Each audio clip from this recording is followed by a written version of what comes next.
बिस्मिल्लाहिर्रहमानिर्रहीम नाज़रीन, प्रोग्राम तबादला ख्याल मैं राजा उस्मान ताहिर आपकी खिदमत में हाज़िर हूँ। आज हम बात करेंगे कि आज़ाद कश्मीर में बिलाखिर 31 साल बाद बलदियाती इलेक्शन हो गए और खुदा खुदा करके एक जमूर टूटा और बहुत सारे खदशात थे कि हो सकता है कि बलदियाती इलेक्शन किसी न किसी तरीके से मुलतवी हो जाएँ, लेकिन बिलाखिर 31 साल बाद जो है वो बलदियाती इलेक्शन का पहला जो मरहला है मुजफ्फराबाद डिवीज़न का वो मुकम्मल हुआ है। और इसके बाद अभी पुंछ डिवीज़न और इसके बाद मीरपुर डिवीज़न में इंतखाबात होने हैं।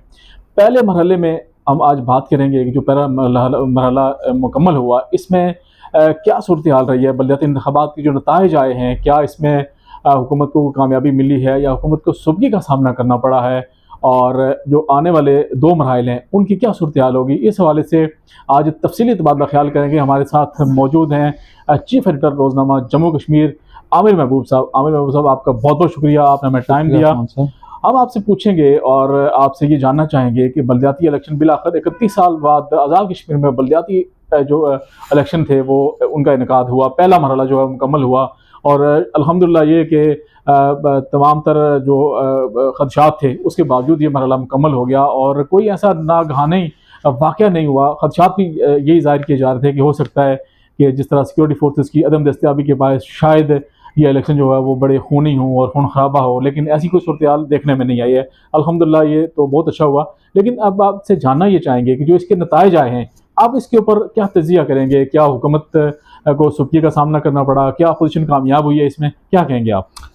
देखिए उस्मान साहब, सबसे पहली बात तो ये है कि आज़ाद कश्मीर के सियासी कारकुन और सियासी क़यादत और आज़ाद कश्मीर की जो इंतज़ामिया है वो मुबारकबाद की मुस्तहिक़ है। जिस तरह उन्होंने मैच्योरिटी का सबूत दिया और जिस तरह उन्होंने भाईचारे की और रवादारी और वज़ादारी की सियासत को फ़रोग़ दिया, और ये अगर जिस अंदाज़ से इलेक्शन कमीशन और आज़ाद कश्मीर हुकूमत बग़ैर सिक्योरिटी फोर्सेस के इंतखाबात कराना चाहती थी, तो इससे कोई भी बड़ा हादसा और सानिया रोनमा हो सकता था। और अल्लाह ना करे अगर वो हादसा और सानिया रोनमा हो जाता, तो ना अगले मरहले का पुंछ डिवीज़न का इलेक्शन मुतवक्को था और ना फिर मीरपुर डिवीज़न का इलेक्शन होता। तो ये सारा क्रेडिट जो है वो अवाम को जाता है, सियासी कारकुनों को जाता है और सियासी क़यादत को जाता है जिन्होंने बड़ी मैच्योरिटी का मुज़ाहरा किया और बहुत अच्छे जो कारकर्दगी थी आज़ाद जम्मू कश्मीर पुलिस की थी।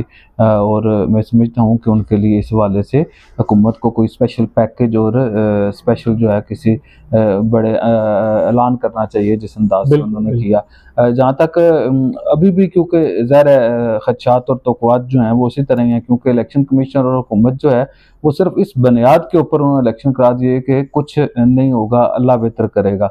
और अगर अल्लाह ने बेहतर करना तो फिर तो अगर ये भी 4000 पुलिस एहलकार ना भी होते तब भी गुजारा हो जाना था। असल में मसला कुछ ना होने का नहीं है, कुछ होने का है और ये खदशात अगले इंतखाबात में भी बदस्तूर मौजूद हैं और बेहतर से बेहतर उसकी ज़रूरत है। और मैं समझता हूँ कि अब क्योंकि पाकिस्तान के हालात भी ठीक हो गए, इमरान खान साहब ने अपना वो भी ख़त्म कर दिया है, धरना ख़त्म कर दिया है, तो आज़ाद कश्मीर हुकूमत को हंगामी बुनियादों पे हुकूमत पाकिस्तान और वज़ारत दाखिला से रब्ता करना चाहिए और उनसे फ़ोर्स लेके एक ऐसा इलेक्शन कराना चाहिए जिस पे किसी को किसी किस्म का कोई एतराज़ अगले 2 मरहले जो है ना होता है। जहाँ तक आपका उस्मान साहब दूसरे सवाल का तल्लुक़ था कि आज़ाद कश्मीर में ये मुज़फ़्फ़राबाद का जो डिवीज़न है, आमतौर पे बलदियाती इंतखाबात में ये ख्याल किया जा रहा था कि शायद हुक्मरान जमात को जो है वो बहुत बेहतर पोजीशन होगी या पज़ीराई मिलेगी, क्योंकि ये हमेशा से हमारे आज़ाद कश्मीर के लोगों का कल्चर रहा है, सियासी कल्चर रहा है कि जिसके वफाक में हुकूमत होती है वो जनरल इलेक्शन जीत जाता है और जिसकी वो आज़ाद कश्मीर में हुकूमत होती है वो बाई इलेक्शन, अगर कोई ज़िमनी इलेक्शन होता है या कोई बलदियाती इलेक्शन होता है तो वो जीत जाता है। तो लेकिन इस बार जो है जिस अंदाज से मुज़फ़्फ़राबाद डिवीज़न में लोगों ने रिएक्ट किया, वैसे तो वो डिवीज़न क्योंकि वहाँ पे 9 जो हैं उस लेजिस्लेटिव असम्बली की नशिस्तें थी, उसमें से 3 जो है वो जीती हुई थी हुकूमत और 9 उसके मुखालफिन जीते हुए थे। 1,42,000 के करीब वोट जो हैं उन्हें पड़े थे और 2,97,000 के करीब वोट जो है वो अपोजिशन पार्टीज़ को पड़े थे। तो आज ये जो इलेक्शन आए हैं ये कोई सरप्राइजिंग नहीं है। सबसे जो अच्छा रिज़ल्ट या सरप्राइजिंग रिज़ल्ट है वो वादी नीलम का है, जहाँ पे मुस्लिम लीग नून के सदर शाह गुलाम कादिर साहब और साबिक़ वज़ीर तालीम और पीपल पार्टी से ताल्लुक़ रखने वाले MLA मियाँ वहीद साहब वो नीचे आए हैं और तहरीक इंसाफ के जो लोग हैं ज़िला कौंसल में वो ऊपर आए हैं। और जो वहाँ पे लोकल कौंसल के जो इंतखाबात हैं कौंसलर के, उसमें वहाँ पे भी पोजीशन जो है वो अपोजिशन जमातों की एज़ कंपेयर ठीक है। क्योंकि चौधरी रशीद साहब और दीवान अली खान चुगताई साहब, उनका मार्जिन बहुत था अपने इलेक्शन में। उन्होंने राजा फारूक हैदर साहब को 14,000 वोटों से हराया था। इसी तरह जो चौधरी रशीद साहब थे, उनके मुखालफिन के इज्तिमाई वोट अगर सारे मिला लिए जाएँ तो तब भी उससे ज़्यादा थे। अब 7 में से 6 यूनियन कौंसिलें जो हैं वो जीत गए हैं वहाँ से, और इसी तरह 8 में से चौधरी रशीद साहब जीते हैं, और 8 में से 7 यूनियन कौंसिलें जीत गए हैं हटिया की हटिया बाला में जो है ज़िला जो है झेलम वैली में लीपा वाले हलके से दीवान अली खान चुगताई साहब। और जो फारूक हैदर साहब है, उन्होंने अपनी सियासत जो है वो बड़ी महफूज रखी है। वहाँ पे उन्होंने 5 यूनियन कौंसिल जीती हैं, और इसके अलावा टाउन कमेटी चकार भी जीती है, और एक नशिस्त जो है टाउन कमेटी जो हटियाँ हैं उस पे भी अब अपोजिशन जो है, क्योंकि एक नशिस्त तीनों की है तो वो इकट्ठे हैं। अभी तक जो रिजल्ट्स आए हैं उसमें ओवरऑल जो है वो पाकिस्तान पीपल पार्टी को जो काउंसलर्स हैं उनमें शायद 158 के करीब काउंसलर जो हैं वो पाकिस्तान पीपल पार्टी के जीते हैं। मुजफ्फराबाद डिवीज़न में 148 के करीब जीते हैं पाकिस्तान तहरीक इंसाफ के, और 98 जो हैं वो मुस्लिम लीग नून के, और 17 मुस्लिम कॉन्फ्रेंस के लोग जीते हैं। एक तहरीक लब्बैक का और एक ही जमात इस्लामी का जीता है। इस तरह जो ज़िला कौंसिल में एक जम्मू कश्मीर पीपल पार्टी के कामयाब हुए हैं, और 22 पाकिस्तान पीपल्स पार्टी के हैं, 32 पाकिस्तान तहरीक इंसाफ के हैं, 11 मुस्लिम लीग नून के। एक रिजल्ट पेंडिंग है, शायद वो भी मुस्लिम लीग नून के हक़ में है। और जो 4 लोग बलदियाती इंतखाबात में आज़ाद हैसियत से जीते हैं ज़िला कौंसिल में, उनमें से 3 जो हैं वो ताहिर लतीफ़ साहब, राजा लतीफ़ साहब के जो साहबजादे हैं, उनका तल्लुक़ भी मुस्लिम लीग नून से है, और फारूक हैदर साहब के करीबी अज़ीज़ समझे जाते हैं। इसी तरह नाहिद अब्बासी साहब जो हैं वो भी फारूक हैदर साहब के बहुत करीबी अज़ीज़ हैं, और पाकिस्तान पीपल पार्टी और नून लीग के वहाँ से मुश्तरका उम्मीदवार थे। इसी तरह शाह गुलाम कादिर साहब के हमायती शायद फयाज़ शाह साहब जीते हैं वादी नीलम से। तो 3 लोग ये भी शामिल हैं, और नेचुरली जो इत्तेहादी है जम्मू कश्मीर पीपल पार्टी भी होगी। तो इस तरह डिस्ट्रिक्ट जो मुजफ्फराबाद है उसमें कोई अगर मुस्लिम कॉन्फ्रेंस और पाकिस्तान तहरीक इंसाफ मिल जाएँ तो शायद तब भी 1-2 नशिस्तों का फ़र्क होगा, और ज़िला कौंसिल उनके हाथ में शायद नहीं होगा मुजफ्फराबाद। और जो सूरत हाल है म्युनिसिपल कॉर्पोरेशन मुजफ्फराबाद में, म्युनिसिपल कॉर्पोरेशन मुजफ्फराबाद में बड़ा ही क्लियर सा इलेक्शन है। वहाँ पे पाकिस्तान तहरीक इंसाफ जो है वो फारूक हैदर साहब का हल्का था, सीनियर मोस्ट वज़ीर भी हैं, सीनियर मोस्ट पार्लियामेंटेरियन भी हैं, बहुत अच्छे सियासी कारकुन हैं, लेकिन सियासत में बदकिस्मती है कि उनके लोगों को उस तरह की पज़ीराई नहीं मिल सकी। और ये मुजफ्फराबाद शहर का जो रिएक्शन है वो बड़ा अलार्मिंग है, और पाकिस्तान तहरीक इंसाफ को उसके हवाले से सोचना होगा, क्योंकि म्युनिसिपल कॉर्पोरेशन और ज़िला कौंसिल मुजफ्फराबाद बज़ाहिर उनके हाथ में नहीं लगते। जहाँ तक हल्का हटिया बाला का, जिस हल्के से फारूक हैदर साहब का तल्लुक़ है और मुस्लिम लीग नून से वो दोनों इलेक्शन लड़े थे, दोनों ज़िलों से, दोनों हल्कों से इलेक्शन लड़े थे, वहाँ पे मुस्लिम लीग नून को 5 यूनियन कौंसिल की नशिस्तों पे हमायत हासिल जीते हैं, और 3 पाकिस्तान पीपल पार्टी जो साहबज़ादा इसहाक़ ज़फ़र साहब के साहबज़ादे इशफ़ाक़ ज़फ़र साहब जो फारूक हैदर साहब से कोई 100-200 वोटों से हारे थे वो हैं। लेकिन वहाँ पे बड़ा सरप्राइज़ रिज़ल्ट दिया दीवान चुगताई साहब ने। दोनों हलकों से मुस्लिम लीग नून को 10 के करीब नशिस्तें, तहरीक इंसाफ को 10 नशिस्तें मिली, और वो वाज़े एक जो ज़िला है जिसमें ज़िला कौंसिल जो है उनके पास होगी, और आधा शायद हल्का जो है, दोनों टाउन कमेटियाँ तो उनसे निकल गई हैं, और जो एक हल्का है वो भी शायद उनके हाथ में नहीं है, लेकिन एक हल्के में उन्होंने वन साइडेड क्लीन स्वीप किस्म का रिजल्ट दिया, जिसकी वजह से ज़िला कौंसिल जो झेलम वैली होगा वो पाकिस्तान तहरीक इंसाफ के हाथ में होगा। और वादी नीलम में बड़ी दिलचस्प सूरत हाल है कि 7 नशिस्तों पे पाकिस्तान तहरीक इंसाफ कामयाब हुई है, 3 पे पाकिस्तान पीपल्स पार्टी, 3 पे पाकिस्तान मुस्लिम लीग नून, और 1 मुस्लिम लीग नून के हमायती याफ्ता हैं।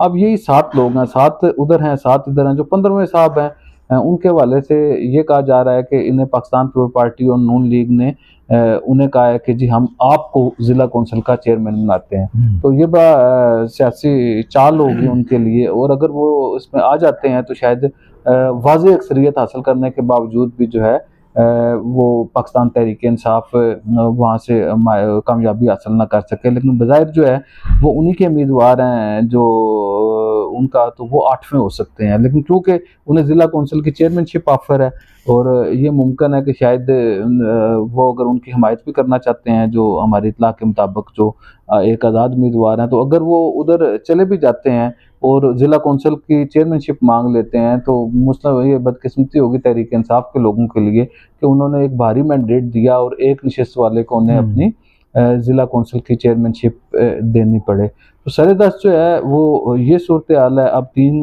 को अच्छा आमिर इलेक्शन साहब, होने एक जा और रहा बड़ा है, अहम हल्का जो उसका है वो खावड़ा, जहाँ पाकिस्तान तहरीक इंसाफ के सेक्रेटरी जनरल थे राजा मंसूर साहब, तो वहाँ से जो हैरत अंगेज जो है ना, हैरतनाक रसायल जो रिजल्ट हैं वो सामने आए।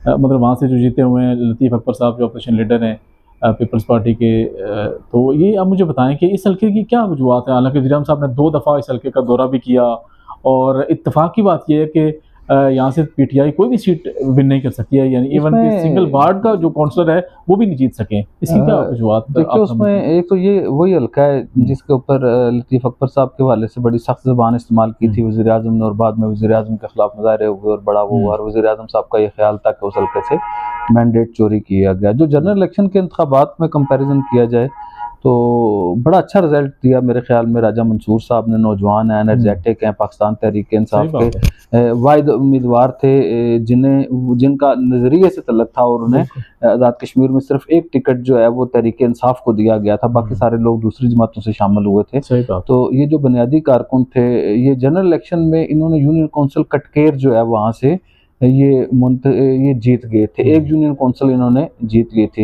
लेकिन मैंने पहले भी एक तज्ज़िये में कहा था कि इन्होंने 9120 के करीब वोट लिए थे, और इनके मुकाबले में जो लतीफ़ अकबर साहब, साकिब मजीद और शायद राजा अबरार साहब जो थे मुस्लिम लीग नून के, इनका इज्तिमाई वोट जो है वो 65-63 हज़ार के करीब था। तो एक तो ये बात है कि उन्हें मुख्तलिफ पॉकेट से उस वक़्त वोट मिला था, सही। 9000 के करीब। और ये जो इलेक्शन था इसमें आखिरी दिन क्योंकि इधर एक आज़ाद उम्मीदवार थे राजा लतीफ़ ताहिर साहब, जो राजा सज्जाद साहब के भाई हैं, और राजा लतीफ़ साहब बड़ी मारूफ शख्सियत हैं, उनके छोटे साहबजादे हैं।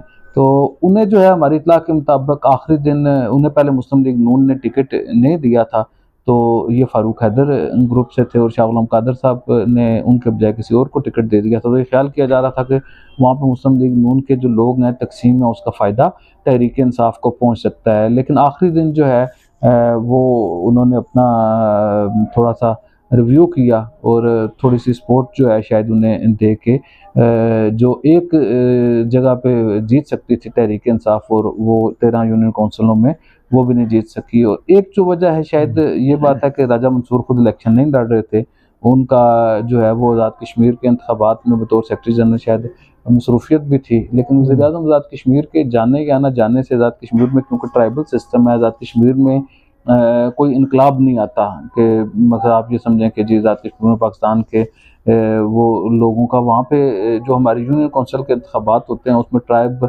और टब्बरों का सिलसिला है और महल्लेदारी का सिलसिला है, तो उसी अंदाज से लोग वोट करते हैं, वो वज़ीर आज़म या किसी सदर से मुतासर होकर वोट नहीं करते। अच्छा आमिर साहब, ये देखा गया है अमूमन, मतलब इस दफ़ा तो सूरत हाल कोई उल्टी सामने आई है। मरकज़ में अगर पाकिस्तान तहरीक इंसाफ की हुकूमत होती है या मुस्लिम लीग नून की हुकूमत होती है, तो कश्मीर के इलेक्शन हो तो लोगों का यही रुझान होता है कि मरकज़ में अगर पीटीआई है तो यहाँ भी पीटीआई के लोगों को वोट दें ताकि उनको फंड्स मिलेंगे और ये होगा। अब आज़ाद कश्मीर में पाकिस्तान तहरीक इंसाफ की हुकूमत है, बलदियाती इंतखाबात में जो रिज़ल्ट आए हैं वो उस तरह मतलब वो नहीं हो सके हैं। अब जो फंड्स की रिलीज़ होगी, जो फंड तकसीम किए जाएंगे, वो किस बुनियादों पे होंगे? क्या हुकूमत इतनी वाफर मिकदार में अपोजिशन के लोगों को फंड दे सकेगी?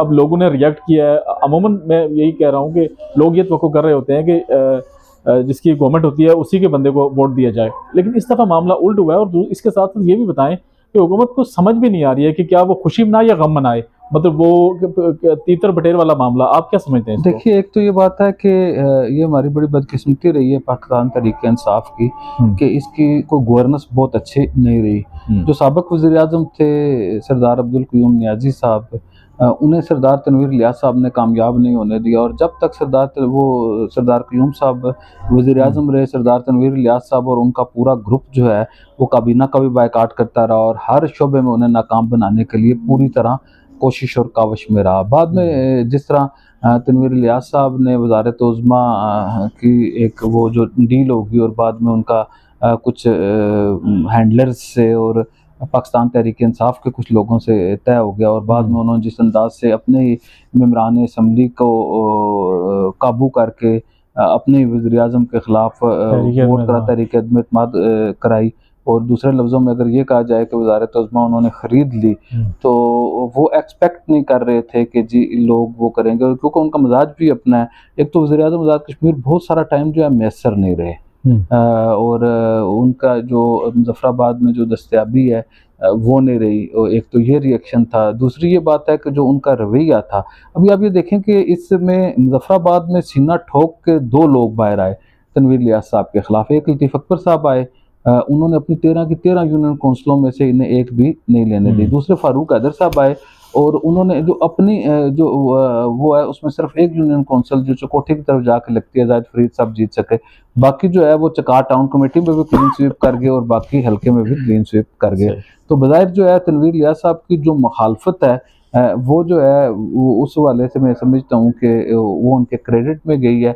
दूसरी ये बात है कि मुस्लिम लीग नून ने, क्योंकि फ़ारूक हैदर साहब के साथ और लतीफ़ अकबर साहब के हवाले से जो रवैया था वज़ीर आज़म आज़ाद कश्मीर का, वो इंतहाई नामुनासिब और तज़ीक अमेज़ था, जिसका रद्द अमल भी नेचुरली होना था। तीसरा ये बात है वो सियासी कारकुन थे और उन्होंने दरवाजे बंद नहीं किए और आपस में बैठ के आखिरी दिनों में बहुत सारी चीज़ें तय करके एक दूसरे को स्पेस दे दी, जिसकी वजह से अब सूरत हाल ये है कि 148 काउंसलर मुज़फ़्फ़राबाद के 3 ज़िलों में मुज़फ़्फ़राबाद डिवीज़न के तहरीक इंसाफ जीतती है, और 258 के करीब जो है 256 पाकिस्तान इनके मुखालफ में पाकिस्तान पीपल्स पार्टी और मुस्लिम लीग नून के लोग जीते हैं। तो अभी जब ये यूनियन काउंसिल्स में चेयरमैनशिप का मरहला आएगा, तो शायद आज़ाद कश्मीर के इन तीनों डिवीजन में बहुत सारे यूनियन काउंसिल, जो असल जो है वो चेयरमैन जो है वो यूनियन काउंसिल का चेयरमैन की ताकत होती है, तो वो शायद बहुत बड़ी तादाद में अपोजिशन के होंगे। और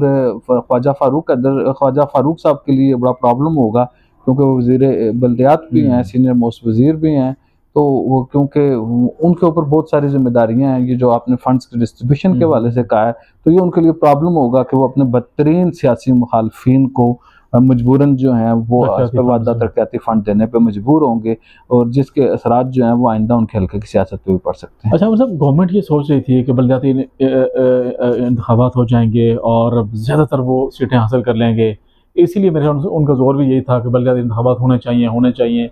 और अब मैंने जिस तरह आपसे क्वेश्चन किया था कि अब गवर्नमेंट को ये समझ नहीं आ रही कि पहले मरहले के बाद अब वो खुशी मनाए गम मनाए, क्या करे, मतलब कोई समझ नहीं आ रही है। आप क्या कहेंगे इसके ऊपर? देखिए, एक तो ये बात है कि हुकूमत के लिए जो सबसे खुशी की बात है जो उन्होंने क्रेडिट लेने की कोशिश की, वो ये है कि एक तनवीर इलियास साहब ने बज़िद होकर इंतखाबात कराए। मैं अभी भी ये समझता हूँ कि इंतखाबात के हक़ में थे, सारी कौम इंतखाबात के हक़ में है, सारी सिविल सोसाइटी इंतखाबात के हक़ में थी, सारी सियासी जमातें उनके हक़ में थी।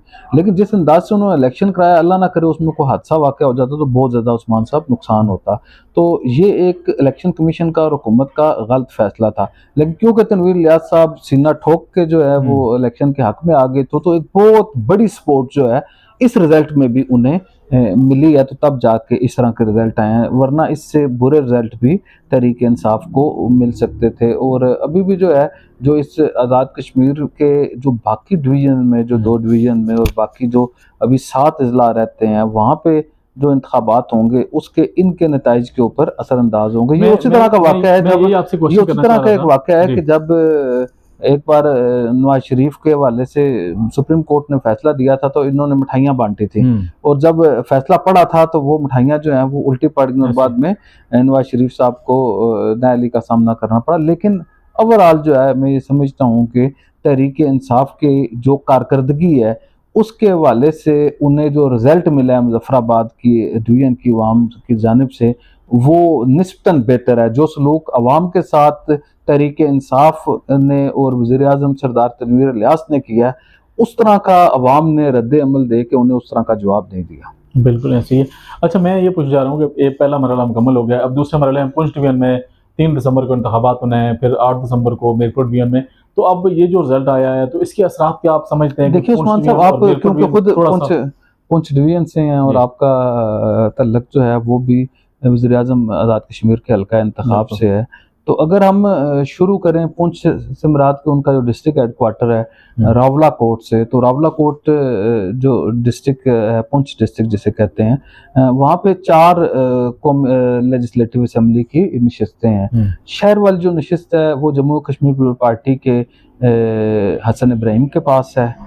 हजीरा से आमिर अल्ताफ साहब जीते हैं। शहर में भी जो है वो नून लीग के जीते हैं। और आगे जो अली सोजल वाला हल्का है वहाँ पे सरदार याकूब साहब जीते हैं। और ये इत्फाक से इन तीनों हल्कों में किसी जगह पे भी तहरीक इंसाफ रनर अप भी नहीं है, वो तीसरे नंबर पे है, बाज़ जगह पे चौथे नंबर पे है। एक जो नशिस्त है पाछोट वाली, वहाँ पे वज़ीर आज़म आज़ाद कश्मीर की चच्ची और हमारे मरहूम दोस्त सरदार सईद चुगताई साहब की एहलिया जो है वो जीती हुई हैं। तो 4 में से 3 हल्के जो हैं वो अपोजिशन के पास हैं। बाग में अगर आप ये कहें तो बाग में एक हल्के में तनवीर इलियास साहब इलेक्शन जीते हैं, लेकिन उन्हें जितने वोट पड़े हैं उसके मुकाबले में जो वोट उनके मुखालिफ मुश्ताक मनाज साहब को, ज़िया कमर साहब को, राजा यासीन साहब को और जो दीगर उम्मीदवारों को पड़े हैं वो उनकी काफ़ी सारी तादाद है। शायद 22 के मुकाबले में शायद 40,000 से ज़्यादा वोट जो हैं उनके मुखालफिन को पड़े हैं। इसी तरह कमर जमान साहब का जो हल्का शर्की है, जहाँ से सरदार मीर अकबर खान साहब कामयाब हुए, तो आपको शायद पता है कि कितनी मुश्किल से सरदार कमर जमान को हराने की कोशिश की गई और बाद में फिर दोबारा जो है रीपोलिंग की गई और बहुत बड़ी इन्वेस्टमेंट करके रीपोलिंग भी, पहले तो रिकाउंटिंग होती थी, उसके बाद रीपोलिंग हुई 3-4 दिन बाद दोबारा, तो बड़ी मुश्किल से कुछ 100 के करीब वोटों से सरदार कमर जमान को, या शायद 100 से भी कम वोटों से सरदार कमर जमान को वो वहां से हराया जा सका। तो इस वक्त जो है मुश्ताक मनाज साहब का और ज़िया कमर साहब का सीट एडजस्टमेंट हो गया। वहाँ पे सरदार कमर जमान साहब का और जो एजाज खटाना साहब हैं उन्होंने भी कोई आपस में सीट एडजस्टमेंट की है। तो अभी बाग का जो हल्का है, ये 2 हल्के वहाँ पे खासी मुश्किलात का सामना है हमारी इतलात के मुताबिक तहरीक इंसाफ को, क्योंकि सरदार कमर जमान साहब ने और जो मुश्ताक मनाज साहब हैं उन्होंने अपनी यूनियन कौंसिल जो हैं वो क्लियर की हुई हैं और 4 यूनियन कौंसिल ऐसी हैं जहाँ पे टफ मुकाबला है। और शर्की के क्योंकि मुझे बहुत ज़्यादा उन यूनियन कौंसिल का नहीं पता।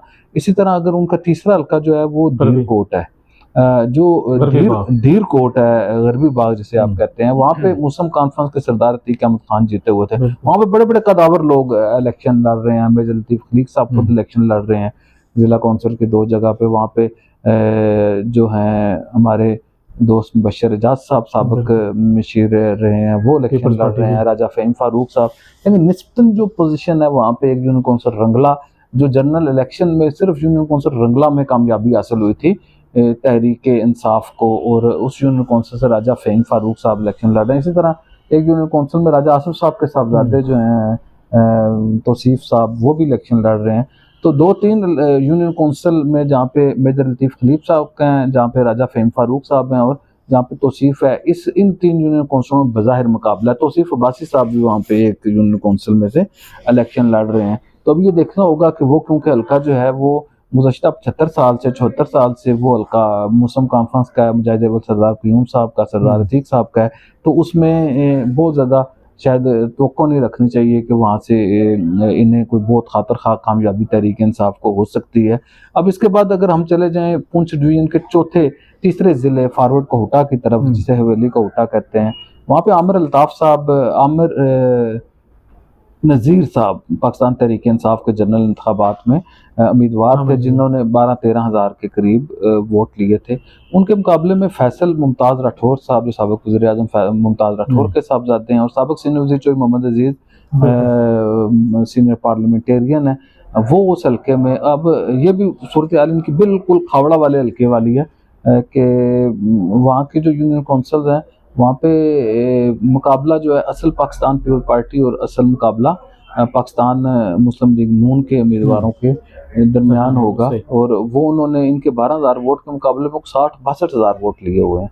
तो वहाँ से भी, उस ज़िले से भी बहुत ज़्यादा तवक्को नहीं की जा सकती।